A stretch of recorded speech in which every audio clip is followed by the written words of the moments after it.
Assalamualaikum warahmatullahi wabarakatuh. Di sini kami dari kelompok 8 ingin mempresentasikan materi yang berjudul Message and Conversation.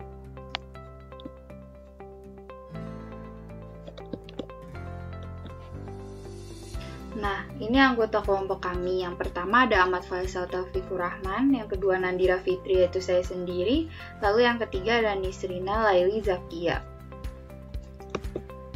Prinsip dalam percakapan memiliki 5 prinsip, yaitu yang pertama, prinsip proses. Percakapan adalah proses perkembangan. Di dalam prinsip proses ada 5 tahap model percakapan sebagai cara berbicara dalam percakapan. Nah, 5 tahap tersebut adalah yang pertama itu ada opening. Salam adalah contoh basa-basi yang bagus untuk membangun hubungan antara dua orang dan interaksi menjadi lebih bermakna. Nah, langkah pertama adalah membuka percakapan. Biasanya dengan semacam sapaan, "Hai, apa kabar?" atau "Halo, aku Jo," "Halo, aku Dira," gitu, pakai nama kalian. Lalu yang kedua ada feed forward. Di tahap kedua ini, kita bisa memberi acuan yang memberikan gambaran umum tentang fokus percakapan. Feed forward juga dapat mengidentifikasi nada percakapan. Yang ketiga ada bisnis. Bisnis dilakukan melalui pertukaran peran pembicara dan pendengar. Singkat, bukan panjang, giliran berbicara menjadi ciri khas percakapan yang paling memuaskan. Dalam tahap bisnis, Anda berbicara tentang seseorang, apa yang terjadi di lingkungannya, atau rencana liburan Anda. Lalu yang keempat ada feedback. Langkah keempat adalah feedback atau umpan balik, yang berkebalikan dari langkah kedua. Nah, di feedback ini memiliki 2 jenis, yaitu positif dan negatif. Kalau feedback positif itu biasanya ada ciri-cirinya itu memberikan pujian atau memberikan tepuk tangan. Nah, itu tandanya mereka itu memberitahu bahwa pembicara itu berada di jalur yang benar. Nah, jadi komunikasinya itu berlangsung dengan baik. Lalu ada juga feedback negatif. Nah, feedback negatif ini biasanya ciri-cirinya itu mengkritik seseorang atau mengeluarkan ekspresi cemberut. Nah, dengan maksud memberitahu pembicara bahwa ada sesuatu yang harus dikoreksi. Lalu, yang terakhir itu closing, langkah kelima dan terakhir. Kebalikan dari langkah pertama adalah penutupan. Penutupan juga dapat digunakan untuk menjadwalkan percakapan di masa mendatang. Contohnya itu, telepon aku besok malam ya, atau ayo ketemu untuk makan siang jam 12. Tapi, di closing ini ada sarannya juga untuk membuat closing. Jadi kalian tuh harus renungkan kembali percakapan tersebut dan ringkas dengan singkat untuk menutupnya. Lalu yang kedua ada prinsip kerjasama. Selama percakapan kalian mungkin mengikuti prinsip kerjasama, kalian dan orang lain secara implisit setuju untuk bekerja sama dalam mencoba untuk memahami apa yang dikatakan masing-masing. Gris 1975, Lindblom 2001. Nah, bekerja sama bisa menggunakan 4 maksim atau pepatah. Yang pertama, maksim kuantitas. Berikan informasi seinformatif yang diperlukan untuk mengkomunikasikan makna yang dimaksudkan. Nah, di sini tuh maksudnya kalian itu harus memasukkan informasi yang membuat maknanya jelas tanpa menghilangkan apa yang sebenarnya kalian omongin. Nah, kalian itu nggak boleh memberikan informasi yang terlalu sedikit dan terlalu banyak. Lalu yang kedua ada maksim kualitas. Katakan apa yang Anda ketahui atau yang Anda anggap benar, dan jangan katakan apa Anda tahu kalau itu salah. Jadi jangan katakan apa yang kalian tahu itu kalau itu salah gitu. Nah, biasanya kalau kalian berbicara dengan orang yang sering melanggar maksim kualitas ini, biasanya orang itu tuh berbohong, membesar-besarkan, dan meminimalkan masalah besar. Nah, pasti Anda itu bakal nggak percaya kan sama orang itu. Lalu yang ketiga ada maksim hubungan. Bicarakan tentang apa yang relevan dengan percakapan. Jadi kalian harus masih omongin tentang topik yang sama dan masih nyambung gitu. Jangan keluar dari topik. Lalu yang keempat itu maksim tata krama. Nah, bersikaplah jelas, hindari ambiguitas, dan bersikaplah relatif singkat. Dan aturlah pikiran menjadi urutan yang bermakna. Nah, di sini kita nggak boleh memotong pembicaraan orang. Ya, seperti itu contohnya. Terima kasih. Selanjutnya materi akan dilanjutkan oleh teman saya. Kurang lebihnya mohon maaf. Wassalamualaikum warahmatullahi wabarakatuh. Saya Nisrina Laili Zakia akan melanjutkan materi dari Nandira Fitri. Yang ketiga itu ada prinsip kesopanan. Percakapan diharapkan setidaknya dalam banyak kasus mengikuti prinsip kesopanan.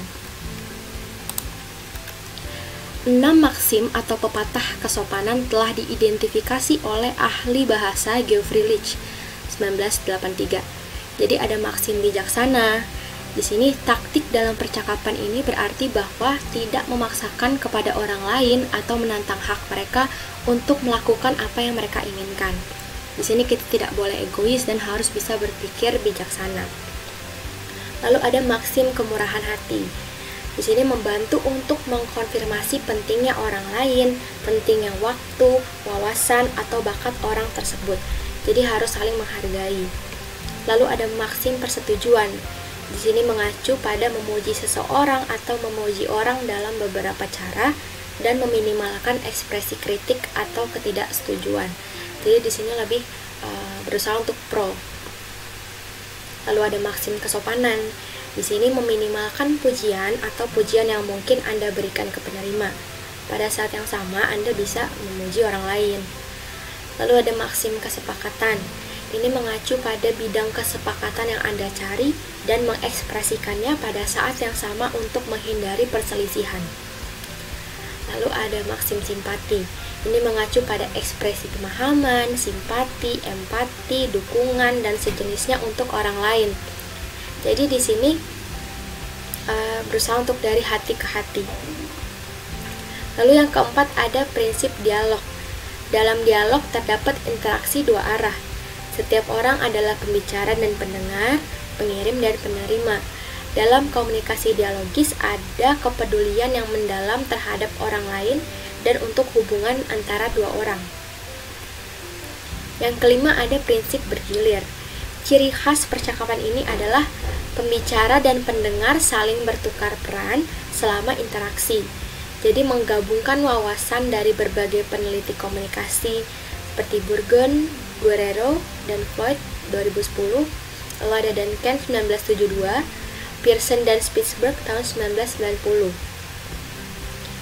Ini ada isyarat yang digunakan pembicara dan isyarat yang digunakan pendengar.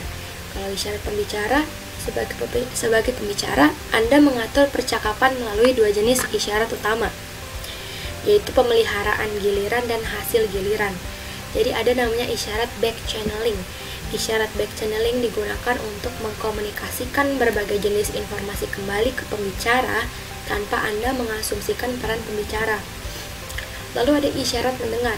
Sebagai pendengar, Anda bisa mengatur percakapan dengan menggunakan berbagai isyarat. Untuk berbicara ini juga sering dilakukan dengan gerakan wajah dan mulut. Lalu interupsi ini sebenarnya tidak disarankan karena interupsi ini berusaha untuk mengambil alih peran sebagai pembicara.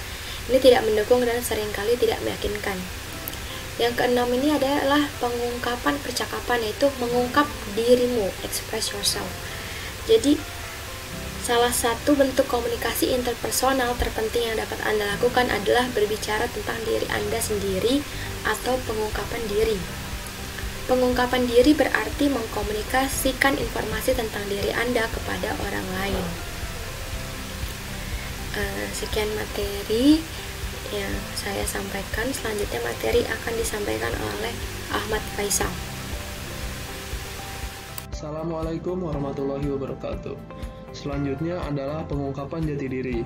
Pengungkapan jati diri ini sangat berkaitan erat dengan apa yang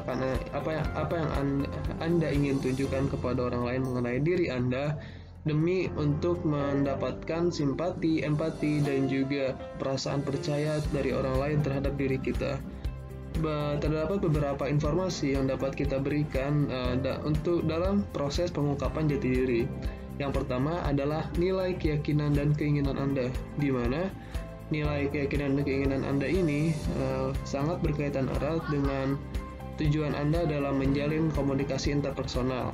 Anda mempunyai nilai tersendiri dan Anda mempunyai keyakinan tersendiri, dan keinginan Anda adalah untuk menyesuaikan nilai kepercayaan Anda itu dengan pemahaman orang lain sehingga dapat mewajarkan atau memaklumi dan juga menerima jati diri Anda yang sebenarnya. Selanjutnya adalah perilaku Anda.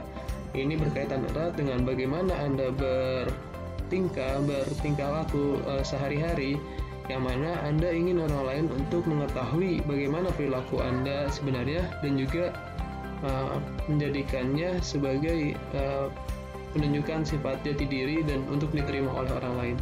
Selanjutnya adalah kualitas dan karakteristik Anda. Bagaimana sifat Anda dalam kegiatan sehari-hari, karakteristik yang mana Anda ingin orang lain tahu mengenai jati diri Anda berdasarkan sifat Anda agar dapat memaklumi, menerima, dan juga tidak menimbulkan kesalahpahaman di kemudian hari. Selanjutnya adalah pengaruh pengungkapan. Banyak faktor yang dalam proses pengukuhan jati diri akan sangat berpengaruh. Antara lain yang pertama adalah siapa Anda. Dalam hal ini yang dimaksud oleh siapa Anda adalah bagaimana Anda dalam menjalankan komunikasi interpersonal. Pribadi Anda, personal Anda. Jika ada seseorang yang bersifat introvert, maka dia akan sangat sulit dalam mengekspresikan tingkat jati dirinya karena dia mempunyai rasa percaya yang lebih sedikit dan juga membutuhkan dorongan lebih banyak untuk bisa terbuka dengan orang lain. Sementara untuk pribadi Anda yang ekstrovert, maka dalam mengungkapkan jati diri akan menjadi sangat lebih mudah, bahkan hanya seperti bercerita, di mana karena Anda dapat mempercayai orang dengan lebih mudah dan juga dan lebih santai dalam menanggapi pengungkapan jati diri Anda. Selanjutnya adalah budaya Anda. Dalam mengungkapkan jati diri, Anda juga harus melihat bagaimana budaya Anda di sekitar Anda menanggapi bagaimana pengungkapan jati diri Anda sendiri. Karena di beberapa negara, pengungkapan jati diri sangat diwajarkan, bahkan pada hal-hal pribadi. Namun, di beberapa negara juga ada yang sangat mentabukan pengungkapan jati diri di beberapa aspek. Sehingga sudah sepatutnya Anda menyesuaikan kondisi di sekitar Anda, budaya Anda, agar tidak menimbulkan kesalahpahaman. Selanjutnya adalah jenis kelamin Anda. Sebuah riset menyatakan bahwasannya wanita dapat lebih mudah mengungkapkan jati dirinya kepada temannya, orang yang dia percayai, tentang dirinya sendiri atau tentang hal yang dia sukai dibandingkan pria. Karena wanita lebih mementingkan perasaannya dan dia sangat mudah mempercayai seseorang, namun pria sudah terbiasa untuk memendam perasaan dan juga pria akan memikirkan segala hal dengan sangat jauh dan juga memikirkan resikonya, bahkan di tahap dia memerlukan dorongan lebih kuat untuk dapat mempercayai seseorang. Selanjutnya adalah pendengar Anda. Pada siapa Anda mengungkapkan jati diri Anda? Di sini sangat penting karena tentu saja Anda ingin mengungkapkan jati diri Anda kepada orang yang Anda percayai, orang yang Anda cintai, dan orang-orang terdekat Anda. Selanjutnya adalah topik Anda. Topik pengungkapan jati diri biasanya hanya bersifat sebagian kecil dari hidup Anda, karena Anda ingin menampilkan hanya sebagian sisi yang benar-benar ingin Anda tampilkan sebagai jati diri Anda kepada orang lain. Dan biasanya juga sisi kehidupan Anda ini adalah sisi yang positif, misalkan hobi, kemampuan, skill, dan yang lain-lain. Selanjutnya adalah imbalan dan bahaya pengungkapan diri. Ketika kita mengungkapkan diri, kita tidak bisa memastikan bagaimana reaksi orang terhadap pengungkapan diri kita. Selain ada orang yang menerima, tentu juga ada resiko-resiko tertentu ketika orang lain tidak menerima bagaimana kita mengungkapkan jati diri. Yang pertama, resiko pribadi. Resiko pribadi memberikan kita tekanan karena orang-orang menolak menolak pengungkapan jati diri kita karena dianggap tidak sesuai dengan nilai-nilai mereka. Selanjutnya adalah resiko relasional. Hal ini sangat berkaitan erat dengan hubungan antara si pembicara dan juga pendengar, karena dalam hubungan pengungkapan jati diri bisa sangat bermanfaat, namun bisa juga sangat berakibat sangat buruk. Misalkan saja seorang pasangan yang sudah bersama-sama selama 15 tahun, namun di tahun ke-16 salah satu pasangan mengungkapkan bahwa dirinya pernah berselingkuh. Orang lain belum tentu akan menerima, dan juga mungkin saja akan memutuskan hubungan itu saat itu juga. Sehingga dalam beberapa aspek pengungkapan jati diri sangat berbahaya dalam hubungan antara seseorang dengan orang yang lainnya. Selanjutnya adalah resiko profesional. Resiko profesional ini berkaitan erat dengan bagaimana pemahaman kita dan juga jati diri kita terkait dengan hal-hal yang besar seperti politik, ekonomi, yang mana sangat bisa mengganggu kehidupan kita, bahkan dapat menyusahkan kita dalam mendapatkan kerja, karena beberapa perusahaan ada yang memiliki aturan tidak tertulis untuk tidak menerima seseorang yang memiliki ideologi tertentu. Selanjutnya adalah pedoman pengungkapan diri. Yang pertama adalah motivasi. Motivasi berkaitan erat dengan tujuan Anda untuk mengungkapkan jati diri Anda itu untuk apa, dan tentu saja sudah sepatutnya untuk hal positif, seperti untuk meningkatkan kepercayaan dan bukan untuk hal negatif. Selanjutnya adalah sesuai konteks, ungkapkan dalam konteks yang sesuai, sehingga dalam mengungkapkan jati diri kita harus menyesuaikan, baik itu tentang kondisi, isi apa yang kita ungkapkannya, dan juga keadaan si pendengar, sehingga semua berjalan sesuai konteks dan juga tidak menimbulkan salah paham ataupun menimbulkan kecanggungan karena ketidaktepatan waktu dan kondisi dalam menyatakan pengungkapan jati diri. Selanjutnya adalah bertahap. Tidak semua orang dapat menerima diri kita secara langsung, karena mungkin saja kita memiliki jati diri yang sebenarnya selama ini tertutup-tutupi sekali.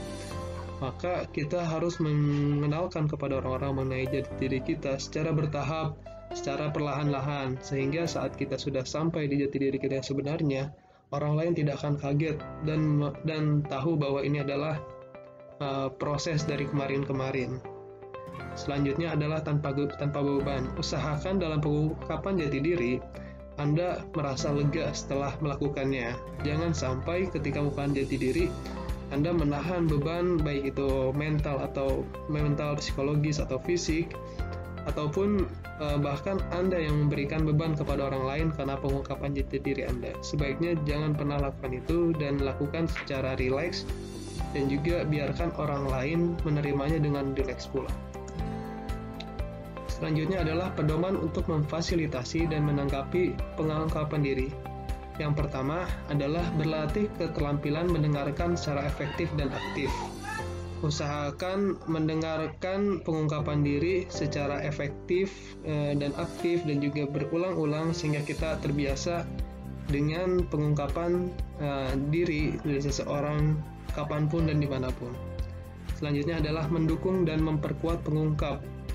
Ketika seorang mengungkapkan jati diri kepada kita, usahakan kita jangan membuat dia merasa terhalangi. Justru kita harus mendukung dan memperkuat apa yang disampaikan oleh pengungkap itu, sehingga sang pengungkap jati diri ini akan merasa lebih lega untuk terbuka dengan kita. Selanjutnya adalah bersedia untuk membalas atau memberi tanggapan. Dan ketika seseorang berceritakan tentang dirinya sendiri kepada kita, setidak-tidaknya kita memberikan tanggapan, walaupun itu hanya mengulang kata-katanya, namun usahakan. Selanjutnya adalah bersedia untuk membalas atau memberi tanggapan. Jika seseorang mengungkapkan jati dirinya kepada kita, usahakan bagi kita untuk memberikan setidaknya tanggapan ataupun mengulang katanya dengan memperkuatnya, atau lebih baik lagi dengan menanyakan, sehingga bisa menunjukkan ketertarikan kita terhadap pengungkapan jati diri yang orang lain lakukan pada kita. Yang terakhir adalah menjaga kerahasiaan pengungkapan. Hal ini berkaitan dengan kepercayaan. orang tersebut mengungkapkan jati diri kepada kita karena mereka merasa percaya dengan kita. Maka sudah sepatutnya kita menjaga kepercayaan itu dan juga menjaga rahasia pengungkapan tersebut. Selanjutnya adalah panduan untuk menahan tekanan dalam pengungkapan diri. Dalam pengungkapan diri bukanlah hal yang mudah, sehingga dibutuhkan beberapa tahapan sehingga kita dapat merasa yakin dan kuat untuk mengungkapkan diri kita. Pertama adalah jangan dipaksa. Jangan pernah merasa terpaksa dalam mengungkapkan jati diri. Jadikan pengungkapan jati diri ini sebagai bagian dari kehidupan dan juga langkah kita untuk memperkuat komunikasi interpersonal dengan orang lain. Selanjutnya, bersikaplah tegas dalam penolakan Anda untuk mengungkapkannya. Jika Anda tidak ingin mengungkapkan sesuatu jati diri, sebaiknya jangan pernah dipaksa dan tolak. Bersikaplah tegas, jangan terpaksa mengeluarkan jati diri hanya karena dipaksa orang, tapi juga harus merasa lega. Dan juga jika tidak ingin, harus tolak dengan benar-benar tegas, karena itu adalah hak kita untuk menahan jati diri kita di dalam diri kita sendiri. Selanjutnya adalah tunda keputusan. Jangan pernah tergesa-gesa dalam mengungkapkan jati diri. Jangan apabila Anda sudah berencana sejak lama, namun pada hari hanya terdapat beberapa kondisi yang tidak menguntungkan ataupun sesuatu terjadi, maka lebih baik tunda keputusan untuk mengungkapkan jati diri itu. Carilah waktu yang aman dan enak untuk menyatakan diri sendiri, baik itu bagi kita dan juga orang yang akan kita ungkapkan jati dirinya. Langsung pindah ke topik lain. Dan ketika Anda merasa tertekan dalam pengungkapan jati diri, maka Anda harus pintar-pintar dalam mengolah kata sehingga dapat mengalihkan pembicaraan ke topik lain, ke topik yang lebih Anda bisa terima, karena tidak semua topik yang diberikan orang itu akan sesuai dengan kemampuan kita untuk menyatakannya. Percakapan sehari-hari ini adalah salah satu pelatihan untuk pengungkapan jati diri. Yang pertama adalah bicara kecil. Cobalah untuk berbahasa basi kepada orang-orang, berasa terbuka dan juga sekedar menanyakan kabar terhadap orang, sehingga kita dapat meningkatkan sedikit demi sedikit komunikasi interpersonal tersesama. Selanjutnya, alasan dan permintaan maaf. Jangan lupa juga, jika kita melakukan kesalahan, jangan lupa untuk meminta maaf, karena meminta maaf itu adalah hal yang sangat penting sehingga orang dapat lebih respect kepada kita, dan juga berikan alasan mengapa Anda melakukan kesalahan tersebut sehingga orang dapat memahami, memaklumi, dan kemudian memaafkan. Selanjutnya adalah memuji. Jangan lupa Anda untuk saling memuji satu sama lain. Ini bukanlah hal yang aneh, karena memuji dapat memberikan dapat membuat orang merasa mendapat reward dari kita, sehingga pada suatu hari nanti juga orang lain akan memuji kita sebagai reward kita telah memuji dia sebelumnya, sehingga meningkatkan rasa respect, rasa percaya, rasa peduli terhadap sesama. Selanjutnya, yang terakhir adalah memberi nasihat. Memberi nasihat sangatlah penting, namun tetap harus sesuai dengan adab dan nilai-nilai tertentu sehingga tidak menyakiti perasaan orang lain, dan dapat memberikan nasihat sesuai dengan apa yang kita inginkan dan tidak salah sasaran dan tidak menjadi salah paham. Terima kasih, mungkin sekian presentasi yang telah kami sampaikan. Mohon maaf atas segala kekurangan. Jika ada pertanyaan bisa langsung tulis di grup WhatsApp. Terima kasih. Wassalamualaikum warahmatullahi wabarakatuh.